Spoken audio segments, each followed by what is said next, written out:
देखो बच्चों, कठिन सवाल आसान जवाब। क्योंकि गणित हुआ आसान जो बच्चों, गणित हुआ आसान।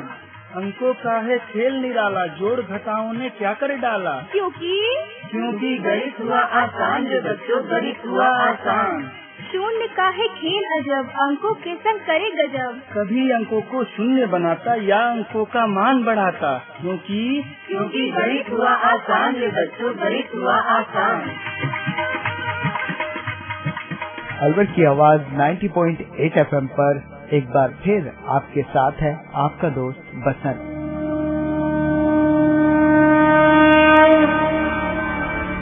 और गणित हुआ आसान को और भी आसान करने के लिए आज हम पहुंचे हैं चौधरी सीनियर सेकेंडरी स्कूल देसुला में, जहां पर हमने बच्चों के साथ जाना अर्थमेटिकल प्रोग्रेशन यानी कि समांतर श्रेणी के बारे में।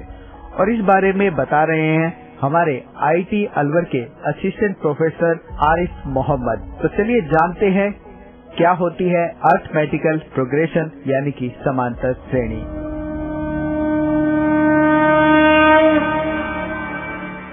मैं Mohammad Arif, assistant professor IIT group of institution Alwar Rajasthan. आज हम चौधरी सीनियर सेकेंडरी स्कूल में आए हुए हैं और आज का हमारा टॉपिक है समांतर श्रेणी यानी अर्थमेटिक प्रोग्रेशन। उसके बारे में हमारे पास कुछ स्कूल के बच्चे हैं जो अपने बारे में बताएंगे। मेरा नाम मोहन, मैं चौधरी सीनियर सेकेंडरी स्कूल में पढ़ता हूँ 10th क्लास में। मेरा नाम सजाद खान, मैं 10वीं क्लास में चौधरी सीनियर सेकेंडरी स्कूल में पढ़ता हूँ देसुला। मेरा नाम लियाकत अली, मैं चौधरी सीनियर सेकेंडरी स्कूल देसुला कक्षा 10 में पढ़ता हूँ। मेरा नाम ईश्वर सिंह, मैं Chaudhary senior secondary school Desula 10th class में पढ़ता हूँ। मेरा नाम राहुल पटेल, मैं Chaudhary senior secondary school Desula का 10वीं का छात्र। मेरा नाम तस्लीम खान, मैं चौधरी सीनियर सेकेंडरी स्कूल 10वीं में पढ़ता हूँ। मेरा नाम Surendra, Chaudhary senior secondary school 10वीं में पढ़ता हूँ। मेरा नाम मुकुल है, मैं 10वीं क्लास 10वीं कक्षा का छात्र हूँ और मैं चौधरी सीनियर सेकेंडरी स्कूल में पढ़ता हूँ। ओके बच्चों, तो आज हम चौधरी सीनियर सेकेंडरी स्कूल में हैं और आज का जो हमारा विषय है, जो टॉपिक है, वो है समांतर श्रेणी। क्या है बच्चों? बहुत अच्छे। तो आज हम समांतर श्रेणी के बारे में आपको बताएंगे। देखो, समांतर श्रेणी जो है वो दो शब्दों से मिलकर बना है, समांतर और श्रेणी, है ना? ठीक है। तो आज जब हम बात कर रहे हैं आपसे समांतर श्रेणी की यानी समांतर श्रेणी, तो समांतर श्रेणी से पहले हमें पता होना चाहिए कि श्रेणी क्या होती है ना? तो श्रेणी क्या होती है, कोई जानता है? नहीं जानता सर। आप जानते हैं कुछ? नहीं जानते सर। तो देखो बच्चों, क्या आपके घर में सीढ़ी लगी है, लकड़ी की सीढ़ी देखी है ना? वो जो सीढ़ी होती है वो रियल में कैसी होती है? Step by step, step by step. अगर हकीकत में आप कोई सीढ़ी देखोगे तो नीचे का जो सिरा होता है वो चौड़ा होता है और ऊपर का पतला होता है ना? यानी उसके जो डंडे लगे होते हैं उनकी कंटिन्यू लगातार जो लंबाई है वो कम होती चली जाती है। ऐसे ही होता है ना? अच्छा, तो वो श्रेणी होती है, सीढ़ी नहीं होती, श्रेणी होती है ना? ऐसे ही अगर मैं आपसे बात करूं, जैसे कि आपका किसी भी आपके घर में या कोई भी किसी की इनकम 10,000 रुपए थी, किसी की मासिक इनकम यानी मासिक जो वेतन है वो 10,000 रुपए था, किसने ज्वाइन किया और उसने क्या किया, हर साल उसे 1,000 रुपए इंक्रीमेंट मिल रहा है ना? तो दूसरे तीसरे चौथे साल में उसकी सैलरी कितनी हो जाएगी बताओ? 15,000 रुपए। पहले साल में कितनी होगी? 11,000। अगले साल 12,000, 13,000, है ना? ऐसा बढ़ती चली जाएगी, है ना? और कोई ऐसा उदाहरण आपको याद है आपके घर में, फैमिली में, परिवार में, ऐसा कोई उदाहरण जो श्रेणी हो इस तरह की, जैसे मैंने आपको बताया? सर, मैं 10वीं क्लास में पढ़ता हूँ, अगली साल 11वीं क्लास में हो जाऊंगा। जरूरी नहीं है, फेल भी हो सकते। नहीं सर, पास होऊंगा। पास हो गए। देखो मैं बताता हूँ उदाहरण और। सपोज दैट आप छोटे थे और आपकी मम्मी आपको हर बर्थडे पे, पहले बर्थडे पे आपको 1,000 रुपए दिए और हर साल आपकी जो गुल्लक थी उसमें 100 रुपए बढ़ाते चली गई, है ना? तो 2 साल, 3 साल, 4 साल बाद उसमें बढ़ते चले जाएंगे। पहले साल हो जाएंगे 1,000 दे दिए, अगले साल 1100, अगले साल, उससे अगले साल, ऐसे लगातार बढ़ते चले जाएंगे। ये भी एक सीरीज है यानी श्रेणी है ना? ठीक है। तो इस तरह की श्रेणी, और भी एक श्रेणी होती है। आप मान लीजिए आपके पास 5-6 या बहुत सारे वर्ग हैं, स्क्वायर। पहला स्क्वायर है आपका जिसकी लंबाई और चौड़ाई यानी भुजा होती है 1 सेंटीमीटर है। दूसरा स्क्वायर है आपका 2 सेंटीमीटर है लंबाई यानी भुजा। तीसरा स्क्वायर है जिसकी भुजा 3 सेंटीमीटर है ना? ठीक है। तो अब मैं ये चाहता हूँ कि पहला स्क्वायर का जो क्षेत्रफल होगा वो जिसकी भुजा 1 सेंटीमीटर, उसका क्षेत्रफल कितना होगा? 1 सेंटीमीटर स्क्वायर। तो अब दूसरा जो क्षेत्रफल है, यानी दूसरा जो स्क्वायर आएगा 2 सेंटीमीटर जिसकी भुजा है, उसका क्षेत्रफल कितना होगा? 4 सेंटीमीटर यानी 4 सेंटीमीटर होगा। लेकिन मैं ये चाहता हूँ कि उसमें से 1-1 सेंटीमीटर के बॉक्स काटूं, उसको 1-1 सेंटीमीटर काटूं, कितने होंगे? 4, यानी 2 सेंटीमीटर के 1-1 सेंटीमीटर के 4 होंगे, 2 की घात 2। ऐसे ही अगर 3 सेंटीमीटर भुजा वाले वर्ग को जो बनाया है मैंने, उसको 1-1 सेंटीमीटर भुजा वाले वर्ग में काटूं तो कितने बनेंगे? 9, यानी 3 की घात 2, 3 की घात 2 है ना, 3 का स्क्वायर। तो इस टाइप से भी एक सीरीज मिलेगी। जैसे अगर हम बॉक्स को देखें तो पहला 1 का स्क्वायर, दूसरा 2 का स्क्वायर, तीसरा 3 का वर्ग, यानी वर्ग या स्क्वायर, इस टाइप से मिलेगा। ये भी एक सीरीज है ना। आज तक हमने दुनिया में जो भी देखा है वो एक सीरीज में है। इस दुनिया में जो भी कुछ बना है, प्रकृति का एक नियम है, उसने जो भी कुछ बनाया एक सीरीज में बनाया, चाहे वो सीरीज यानी श्रेणी कैसी हो। ठीक है, हमारे यहाँ श्रेणी बहुत सारी होती है, अलग अलग टाइप की श्रेणी होती है। ठीक, लेकिन आज जो हम बात करेंगे आपसे, हमारा जो टॉपिक था, हमने बताया था आपको समांतर श्रेणी। तो आपको क्लियर होगा श्रेणी क्या होता है? Yes sir. क्या होता है? किसी भी चीज का सीरीज में, यानी किसी भी पद या टर्म जो आपके पास होते हैं उनका किसी न किसी से रिलेशन, कोई ना कोई टर्म इस टाइप का सीक्वेंस होना चाहिए, कोई भी सीक्वेंस, है ना। यानी उसके अंदर कुछ भी ऐसा हो प्रतिरूप, है ना, यानी कि कोई भी आपके जो पद हैं वो किसी प्रतिरूप में होने चाहिए, किसी अनुरूप या प्रतिरूप यानी होना चाहिए उसका जो है कोई ना कोई स्टेप होना चाहिए, यानी कुछ जुड़े है, घटे है, जो भी कुछ हो, है ना। ठीक, तो हम अगर आप बात करें आपसे समांतर श्रेणी की, तो श्रेणी तो ये हो गई कि किसी न किसी प्रारूप में होगा, उसका कोई प्रतिरूप होगा, किसी न किसी टर्म एंड कंडीशन होगी उसके अंदर। लेकिन जब समांतर की बात आ जाती है तो ऐसी श्रेणी तो होनी है। जैसे मैंने बताया आपको सीढ़ी का एग्जाम्पल और पैसों का एग्जाम्पल, ये इनकम वगैरह का, ये सारे क्या है? सीरीज है। अब हमें ये नहीं पता कि कैसी है ना। तो अब हम बात कर रहे हैं समांतर श्रेणी की। ठीक है, तो समांतर श्रेणी एक ऐसी श्रेणी होती है जिसके प्रत्येक पद में अगले पद में कुछ जोड़ा जाए तब मिले। यानी प्रत्येक पद, जैसे पहला पद हमारे पास 1 है तो मैं उसमें कुछ जोड़ने के बाद मुझे अगला पद मिलेगा। ठीक है, क्लियर? समांतर श्रेणी कैसी होगी? यानी एक पद के बाद जो उसका अगला पद आएगा उसमें कुछ न कुछ जोड़ा जाएगा। ठीक, कुछ भी जोड़ा जाए। जोड़ने के लिए चाहे आप प्लस करो, माइनस करो या जीरो करो। जैसे मैं आपको एक एग्जाम्पल देता हूँ, 2, 4, 6, 8, 10। एक पहली बात ये सीरीज है, श्रेणी है नहीं है। अब हमें ये देखना है कि किस टाइप की श्रेणी है। ठीक है, उसके लिए हम क्या करेंगे, जैसे मैंने आपको बताया 2, 4, 6, 8, 10। अब देखो इसमें अगर हम ध्यान से देखें तो पहला पद है इसका 2, दूसरा पद, यानी कि अगर मैं देखूं तो क्या मिला मुझे? 4 में 2 का अंतर है। यानी हमने पहले पद में 2 जोड़ा तब हमें क्या मिला? मोहन क्या मिला? क्या है सर? Good, very good. तो और उससे अगले पद में 4 में अगर 2 जोड़ेंगे तो 6 मिल जाएगा। यानी इस टाइप से मैंने जो आपको बताया कि ऐसी श्रेणी जिसमें पहले पद में अगर कुछ जोड़कर आपको अगला पद मिलता है और उसमें पद में आगे जोड़ते चले जाओ, कुछ मिलता चला जाएगा, तो वो कहलाएगा समांतर श्रेणी। जैसे उसने नाम से कहा है समांतर श्रेणी, तो समांतर का मतलब होता है समान अंतर। क्लियर? समांतर का यहाँ मीनिंग होता है समान अंतर। अब समान अंतर से यहाँ कहते हैं कि अगर मैं दूसरे पद में से पहले पद को घटाऊं तो अंतर मिल जाएगा। अब जैसे मैंने अभी एग्जाम्पल दिया है 2, 4, 6, 8, 4 माइनस 2 कितना हो गया? 6 माइनस 4, 8 माइनस 6, आ गया सबका अंतर बराबर? बन गया क्या?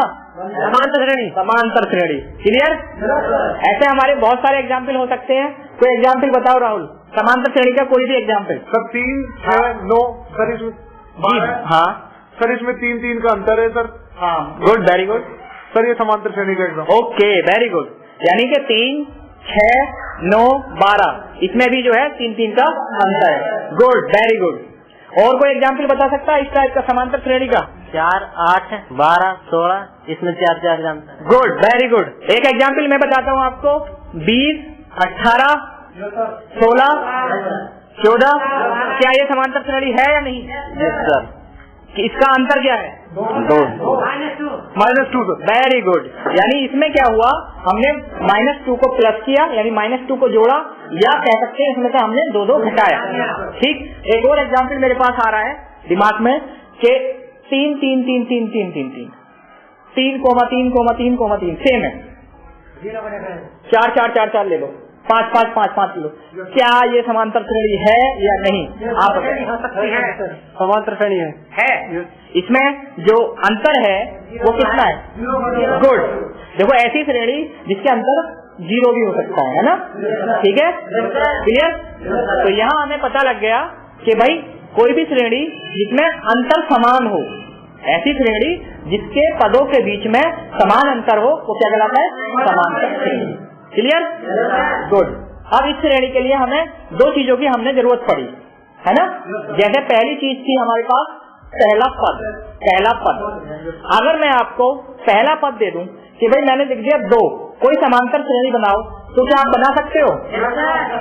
कैसे सर? उसमें जोड़कर क्या सर 2 और जोड़ देंगे सर 4 हो जाएगा। मैं तो नहीं कह रहा आपसे जोड़ने के लिए, घटा देंगे ना मैं घटाने के लिए कह रहा सर, इक्वल रखेंगे ना मैं इक्वल को कह रहा। सिर्फ मैंने आपको एक पद दे दिया और मैंने आपको कुछ भी नहीं बताया। जी नहीं बना सकते। मैंने ना तो आपसे ये कहा कि हमें सार अंतर क्या चाहिए, हमें नहीं पता, ठीक है ना? हमने सिर्फ आपको प्रथम पद दे दिया जिसको हम कहते हैं ए या A1 से शो करते हैं ना, निरूपित करते हैं। मैंने आपको प्रथम पद ए दे दिया और मैंने कहा कि आप समांतर श्रेणी बनाइए, तो आप क्या बना सकते हैं? नहीं बन सकते। समांतर श्रेणी बनाने के लिए हमारे पास एक दूसरी चीज की जरूरत पड़ेगी, वो है अंतर, समान अंतर। ठीक है? अब यहाँ अगर मैं आपसे एक बात कहूँ, मैं आपको सार्व अंतर जिसे हम डी से डिनोट करते हैं, शो करते हैं, वो दे दूं कि भाई ऐसी श्रेणी बनाइए जिसका सार्व अंतर 5 है, तो क्या आप श्रेणी बना सकते हो? बना सकते हैं। 5 है, 5 जोड़ेंगे, प्रथम पद है ही नहीं हमारे पास, किसमें जोड़ोगे? नहीं बना सकते सर, नहीं बना सकते। देखो प्यारे बच्चों, समांतर श्रेणी बनाने के लिए या चेक करने के लिए आपको 2 चीज की जरूरत पड़ती है, प्रथम पद की और सार्व अंतर की। गुड। यानी हमें पता लग गया कोई भी समांतर श्रेणी को हम चेक करेंगे क्या समांतर श्रेणी है या नहीं है, उसके लिए पहला पद होगा, तभी हम अगले पद की चेक करेंगे। यानी समांतर श्रेणी को चेक करने के लिए हमें क्या चाहिए? उनका अंतर चेक करना। हाँ जी सर, ठीक है? यानी उनका अगर मैं अंतर देख लूंगा, कॉमन डिफरेंस जिसे हम बोलते हैं सार्व अंतर, तो मुझे पता लग जाएगा क्या ये श्रेणी समांतर है या नहीं। अब मैं आपसे दूसरी बात उल्टा कह रहा हूँ कि मुझे आपको समांतर श्रेणी बनानी है, ठीक है? जब समांतर श्रेणी बनाने की बात मैं करूंगा तो वहां हमें, अगर मैं सिर्फ आपको पहला पद दे दूं तब भी आप समांतर श्रेणी नहीं बना सकते, क्योंकि उसके लिए आपको गुड, बहुत अच्छे। यानी कि हमारे पास जब तक 2 चीजें नहीं होंगी तब तक हम समांतर श्रेणी नहीं बना सकते। अच्छा, क्या क्या चीज की जरूरत पड़ेगी? प्रथम पद की और सार्व अंतर की। Very good. यानी एक तो प्रथम पद होना चाहिए और दूसरा, बहुत अच्छे। अब मुझे ये बताओ कि इसकी जरूरत क्यों पड़ी? समांतर श्रेणी की दैनिक जीवन में कहाँ उपयोगिता है, कहाँ जरूरत है ऐसी समांतर श्रेणी की कि भाई समांतर श्रेणी का प्रयोग करना चाहिए? तो बता सकता, बनाना चाहिए। भाई समांतर श्रेणी क्यों बना रहा हूँ मैं, कोई बता सकता है इतनी बात? देखो हमारी लाइफ में हम डेली यूज करते हैं ऐसी चीजें, बहुत सारी चीजें प्रैक्टिकली, अगर दैनिक जीवन में हम समांतर श्रेणी के टाइप का कुछ भी बता सकते हैं आप? मैंने आपको एग्जाम्पल दिए बहुत सारे, लेकिन बनाते क्यों है? हाँ, क्या यूज है समांतर श्रेणी का दैनिक जीवन में? नहीं पता सर। देखो प्यारे बच्चों, जैसे आपको अभी मैं सीढ़ी का एग्जाम्पल दे रहा था आपको, है ना? अब सीढ़ी के लिए मुझे लकड़ी काटनी है, 2 हमने लकड़ी ले ली, कारपेंटर के पास जाएंगे, उससे कहेंगे सीढ़ी बना दो, ठीक? और हम उससे एक शर्त लगा देंगे कि पहला जो सबसे निचला डंडा है वो 50 सेंटीमीटर का होना चाहिए, ठीक है? सबसे निचला डंडा 50 सेंटीमीटर का होना चाहिए और उनके बीच जो हर डंडा 5 सेंटीमीटर कम होता चला जाना चाहिए, ठीक है? जो उसमें स्टेप लगते हैं वो क्या है, पहले के बाद उसमें जो है क्या होना चाहिए, 5 सेंटीमीटर का अंतर आना चाहिए। तो वो क्या करेगा, वो एक श्रेणी बना देगा। पहला तो लेगा आपका 50, यानी ये पहला हो गया प्रथम पद, ठीक है? अब तो पहला क्या हो गया हमारे पास, प्रथम पद। और ये जो हमने कहा कि उनका अंतर यानी उनमें 5 सेंटीमीटर कम होता चला जाना चाहिए, ये हो गया सार्व अंतर। अब मान लीजिए उसको 10 डंडे चाहिए, ठीक है? तो वो क्या करेगा, पहला 50 का काटेगा, दूसरा, तीसरा, ऐसे ही वो ऊपर तक काटता चला जाएगा। ठीक है, क्लियर? अब जरूरी नहीं है उसमें मान लो उसे 10 डंडे की या 5 डंडे की जरूरत हो, तो ऐसी जगह में बता रहे थे कि उस कारपेंटर को जो है टेंशन नहीं होगी और वो समांतर श्रेणी बना के अपने डंडे काट के लगा देगा। ठीक, ठीक है, क्लियर? अब आप बताओ ऐसा कोई एग्जाम्पल। नहीं पता। आप जानते हैं, बताइए कुछ ऐसा एग्जाम्पल। सर नहीं पता। सर नहीं जानते सर, आपके दिमाग में क्वेश्चन नहीं आ रहा। नहीं आ रहा। उदाहरण है, मान लीजिए आपका जो चौधरी सीनियर सेकेंडरी स्कूल है वो कक्षा 1 से 12 तक है। ठीक है, अब हमें क्या करना है, हमें कक्षा 1 वाले से और 12वीं तकों को एक प्राइज देना, फर्स्ट प्राइज, प्रथम पुरस्कार। जितना सबसे ज्यादा नंबर आएंगे पहली क्लास में, सबसे ज्यादा नंबर आएंगे दूसरी क्लास में, सबसे ज्यादा नंबर आएंगे तीसरी क्लास में, उनको मुझे प्रथम पुरस्कार देना है। ठीक है, अब उसमें मेरा जो पहली क्लास है, प्रथम क्लास है, उसमें मैं 500 रुपए का पुरस्कार रखता हूँ और हर अगली क्लास में 100 रुपए बढ़ाता चला जाऊंगा। तो जो पुरस्कार देने वाला है अकाउंटेंट है, वो क्या करेगा, समांतर श्रेणी बना लेगा, है ना। यानी वो क्या करेगा, पहला पुरस्कार हो गया कितने का, 500 रुपए का, और हर अगले पुरस्कार में वो क्या करेगा, 100 रुपए और बढ़ाता चला जाएगा। तो द्वितीय पुरस्कार यानी कि दूसरी क्लास वाले को कितने रुपए देगा, तीसरी वाले को, ऐसे बढ़ता चला जाएगा, 12वीं वाले को बहुत आगे पर चला जाएगा। ठीक, तो उसे टेंशन नहीं होगी, है ना। तो ये सारी जो एग्जाम्पल हैं ये है हमारे किसके, समांतर श्रेणी के। लेकिन अब मेरे दिमाग में एक क्वेश्चन और आ रहा है, किसी बच्चे ने ये पूछ लिया कि साहब 7वीं क्लास को कितना रुपए मिलेंगे, तब क्या करोगे, कितने जोड़ोगे, 700 नहीं जोड़ेंगे जी, नहीं, देखो 500 तो आपका पहला हो गया, 7वें को लेने के लिए 6 चाहिए और, है ना भाई। देखो क्या होगा, आपका ये तो हो गया, हमें 7वें बच्चे को देखना है कितने रुपए मिलेंगे। किसी बच्चे ने कह दिया, किसी बच्चे के पापा ने पूछ लिया कि बेटे तुझे कितने मिलेंगे, और ये हमारा सीरीज है, तो वो क्या करेगा, उसके लिए हम आपको एक सूत्र बताएंगे। चलिए अब तो आप निकालते हैं, अगर मैं ऐसी 100 बच्चों की बात करूं और हर बच्चे को 1000 रुपए मिल रहे हैं और उसका जो अगले बच्चे को 100 रुपए एक्स्ट्रा मिल रहा है, मैंने कहा 50 बच्चों को क्या मिलेगा, तो आप थक जाओगे निकाल। उसके लिए हम क्या करेंगे, देखो प्यारे बच्चों, कोई भी पद निकालने के लिए, पद मतलब कितने रुपए मिलेंगे या कितने पद, an यानी n बा पद निकालने के लिए, है ना, a plus n minus 1 into D. ये मैं आपको लैंग्वेज में बताता हूँ, शायद ऐसा समझ में नहीं आएगा। an equal to a plus n minus 1 into D. देखो जैसे मैं बात कर रहा था, पहले बच्चे को 500 रुपए हमने दे दिए, हमें 7वें बच्चे को चाहिए, यहाँ 7 है n का मान। यस सर, ठीक है, n का मान 7 हो गया। मैं आपको अगर एक सिंपल एग्जांपल बताऊं, n माइनस 1 यानी 7 में से कम कर लो, कितना हुआ, 6। कितना हो गया, 6 को गुणा कर दो d से, 6 को d से गुणा कर दो, कितना हो जाएगा, और उसको प्रथम पद में जोड़ दो, आपको 7वें बच्चे का पुरस्कार मिल जाएगा। कितना हो गया, 11। गुड। यानी कैसा फॉर्मूला बताया मैंने, जो पद निकालेंगे उसमें से एक कम करने के बाद हम जो हमारा सार अंतर है उससे गुणा कर देंगे। क्लियर? जो भी मैं पद निकालूंगा, अगर मैं 50वें पद की बात करूंगा तो 49 से गुणा कर देंगे किसको, डी को, यानी सार अंतर को। ठीक है, उसके बाद अगर मैं प्रथम पद में जोड़ देता हूँ तो मुझे मिल जाएगा वो वाला पद। ठीक, जैसे अगर मैं आपसे बात करूं कि मेरा है 2, 4, 6, बढ़ते चले जा रही है, ये हमारे पास क्या है, एक समांतर श्रेणी है, हमने पहले बता दिया। जी सर, मैं पूछ रहा हूँ इसका 50वां पद क्या होगा, यानी 50वें पद तक अगर गिनूंगा 50वें नंबर पे कौन सा डिजिट आएगा, तो उसके लिए आप क्या करोगे, यानी फॉर्मूला लगाएंगे, यानी n बराबर कितना हो गया मेरे पास, 50। क्लियर? देखो 2, 4, 6, 8, 10 में हमारा प्रथम पद क्या है बच्चों, 2। प्रथम पद है मेरे पास 2, और सार्वंतर कितना होगा, गुड, वेरी गुड, यानी सार्वंतर भी 2 होगा।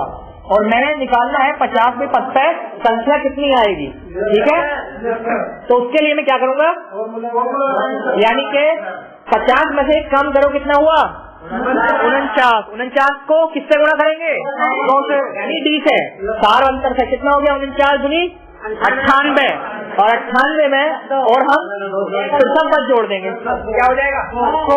गुड, यानी कि 50वां पद जो होगा इस श्रेणी का वो कितना हो जाएगा, को हो जाएगा। अभी तो आसान था, अब मैं ऐसे 1000वां पद या 2000वां पद निकालूं तो उसके लिए परेशानी हो जाएगी। ठीक है, क्लियर? तो अब जैसे कोई आप एग्जाम्पल बताओ जिससे हमें n की जरूरत पड़े, यानी हमें इस पदों की निकालने की जरूरत पड़े। देखो जैसे 3, 4, 3, 6, 9 है ना, 3, 6, 9, 12 इनका 100वां पद। ठीक है बच्चों, तो इस तरह से हम उसका इसी फॉर्मूले से निकाल देंगे। लेकिन अगर मैं इसका उल्टा कहूं, मैंने इसका उल्टा कहा, मैं ये कहना चाह रहा हूं कि मान लीजिए मेरे पास एक श्रेणी है। ठीक है, एक श्रेणी है, वो है 1, 2, 3, 4, 5। ठीक है, या आप कोई दूसरी श्रेणी ले लीजिए, 1, 3, 5, 7, 9 इस टाइप की, है ना। आपने ले लिया 1, 3, 5, 7, 9। क्या एक श्रेणी समांतर श्रेणी है? समांतर श्रेणी है या नहीं है? क्योंकि इसका प्रथम पद क्या है? 1 और इनके बीच में अंतर कितना है? 2। ठीक है, यानी ये एक समांतर श्रेणी है और इसका मैंने अंतिम पद ले लिया 99। अब मुझसे किसी ने ये पूछा, आपसे ये पूछेगा कि ये बताइए इसके अंदर पद कितने होंगे, तब क्या करोगे? पद यानी क्रम कितने होंगे, n की वैल्यू क्या होगी? सर फॉर्मूला वही फॉर्मूला लगाएंगे। क्या करेंगे उसके लिए? देखो प्यारे बच्चों, उसके लिए हम क्या करते हैं, अंतिम पद माइनस प्रथम पद बटे सारवंतर। ठीक है, यानी इसके लिए हम क्या करेंगे, अंतिम पद माइनस प्रथम पद बटे सारवंतर। वो जो आएगा वो आएगा n में से कम की वैल्यू। यानी जैसे अगर मैं इसको हल करूं तो मेरा अंतिम पद है 99। ठीक है, प्रथम पद है 1, कितना हो गया? 98 यानी 98 में अगर मैं 2 को भाग दूंगा तो कितना आएगा? 49। ठीक है बच्चों, लेकिन ये है हमारे पास मान n-1 का। किसका मान है? n, यानी एक कम बताता है ये हमेशा। तो हम क्या करेंगे, एक पद और जोड़ देंगे। तो यानी ये क्या कहेगा, 10वां पद क्या होगा? n निकालने के लिए मैं क्या करूंगा, अंतिम पद माइनस प्रथम पद बटे, और जो आंसर आएगा उसमें 1 जोड़ दूंगा तो मुझे क्या मिलेगा? n। ठीक है, अब जैसे मैं सीढ़ी वाली बात करूं, अब हमें उसने कंडीशन दे दी है सीढ़ी की। अगर मैं बात करूं आपसे, वो सीढ़ी जो हम स्टार्टिंग से आपको बताते चले आ रहे हैं, जिसकी हमारी पहली जो नीचे वाली थी वो थी 50 सेंटीमीटर। ठीक है प्यारे बच्चों, और डी था मेरे पास 5 सेंटीमीटर, और मैंने ये कह दिया कि उसका जो अंतिम छोर है वो सिर्फ 25 सेंटीमीटर होना चाहिए। अब कारपेंटर प्रॉब्लम कर जाएगा, है ना। मैंने अब आपको 3 कंडीशन दे दी। पहला ये कि सबसे बड़ा जो डंडा नीचे का है, सबसे निचले सिरे का जो डंडा है वो 50 सेंटीमीटर का होना चाहिए। उसमें जो डिफरेंस है, जो अंतर है, वो 5 सेंटीमीटर का होना चाहिए। और जो आखिरी डंडा है, जो सबसे छोटा होगा, सबसे ऊपर का होगा, वो 25 सेंटीमीटर का होना चाहिए। तो उसके अंदर कितने डंडे लगाओगे? ठीक है, उसके लिए भी मैं वही करूंगा जो मैंने अभी बताया, यानी कि हमें क्या निकालना प्यारे बच्चों, n का मान। ठीक है, तो वो कारपेंटर क्या करेगा, प्रथम पद यानी 50 माइनस कर देगा अंतिम पद, या अंतिम पद उल्टा किया था। फॉर्मूला क्या बताया था मैंने? गुड, हमने बताया था अंतिम पद 25 माइनस 50 बटे 5।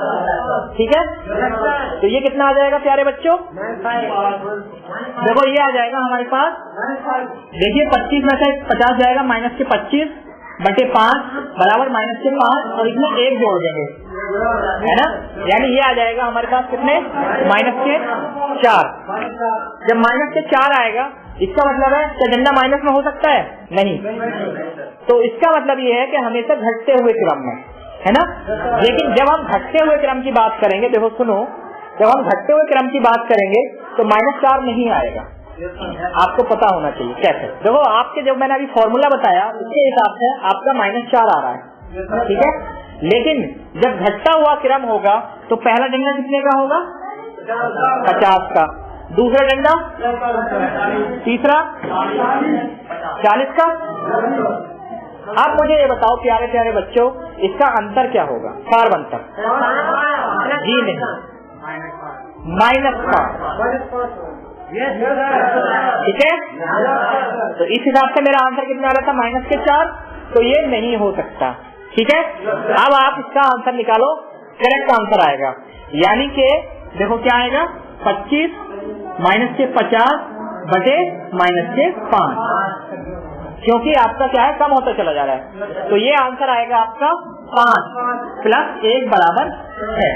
यानी कि कोई ऐसी सीढ़ी जिसका पहला डंडा 50 सेंटीमीटर का हो और आखिरी डंडा 25 सेंटीमीटर का हो, और उसके बीच में जो उनका सीढ़ियों के डंडे का डिफरेंस है वो 5 सेंटीमीटर का है, तो उस सीढ़ी के अंदर 6 डंडे आएंगे। क्लियर? कारपेंटर कितना आसानी हो गई, बहुत आसानी। ठीक है प्यारे बच्चों, अब हम बात ये करेंगे, जैसे मैंने आपको एक दूसरा एग्जाम्पल बताया था, किसी के घर में किसी मेंबर की सैलरी 10,000 रुपए है और अगले हर साल उसकी सैलरी 1,000 रुपए बढ़ती चली जाती है, तो 10 साल में उसकी सैलरी क्या होगी? ठीक है, 10 साल में क्या होगी, या मैं ये कहूँ कि 10 साल में उसने कितने रुपए कमाए, दोनों में अंतर है। एक तो ये मैंने कहा कि 10 साल में उसकी सैलरी कितनी होगी, यानी 10वें साल में। एक मैंने ये कहा आपसे कि 10 साल में उसने कितने रुपए कमाए, या जैसे मैंने अभी एक बर्थडे का, आपके बच्चे का जन्मदिन का एग्जाम्पल दिया था, उसमें मैंने बताया था अगर मैं उससे पूछूं कि 5 साल में उसकी गुल्लक में कितने रुपए होंगे, तो वो बताने के लिए दूसरा कंसेप्ट आता है, वो है हमारे पास इन सबको जोड़ना, है ना, यानी समांतर श्रेणी का योग। वो हम आपको अगले एपिसोड में बताएंगे, उसमें हम बताएंगे समांतर श्रेणी को कैसे हम जोड़ते हैं। आज हमने बताया किसी समांतर श्रेणी के अंदर कितने पद हैं, किसी समांतर श्रेणी को कैसे बनाते हैं। ठीक है, समझ में आ गया?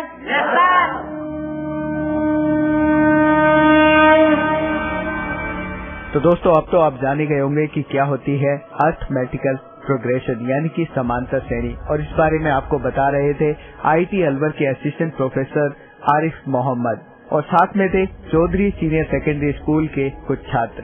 ये प्रोग्राम भारत सरकार के विज्ञान एवं प्रौद्योगिकी विभाग द्वारा प्रेरित एवं समर्थित किया गया। आपको ये प्रोग्राम कैसा लगा, आप अपने फीडबैक हमें दे सकते हैं। फीडबैक देने के लिए हमारा पता है कम्युनिटी रेडियो अलवर की आवाज 90.8 megahertz, IIT group of institutions, north extension MIA Alwar Rajasthan. हमारे फोन नंबर है 9587908908 और दूसरा नंबर है 0144512190। आप हमें मेल भी कर सकते हैं, हमारी ईमेल ID है radioalwar@gmail.com। और साथ ही इस प्रोग्राम को आप ऑनलाइन यानी कि इंटरनेट पर भी सुन सकते हैं। इंटरनेट पर सुनने के लिए आपको लॉगिन करना है www.i-radiolive.com पर, और साथ ही मैथमेटिक्स यानी गणित हुआ आसान के एपिसोड आप ऑनलाइन यानी कि इंटरनेट के माध्यम से एक दुनिया अनेक आवाज के वेबसाइट पर भी सुन सकते हैं। वेबसाइट है www.edaa.in। लॉगिन कीजिए और कहीं भी बैठकर ऑनलाइन आप इन मैथमेटिक्स के प्रोग्राम को सुन सकते हैं। इसी के साथ अपने दोस्त बसंत को दीजिए इजाजत। नमस्कार।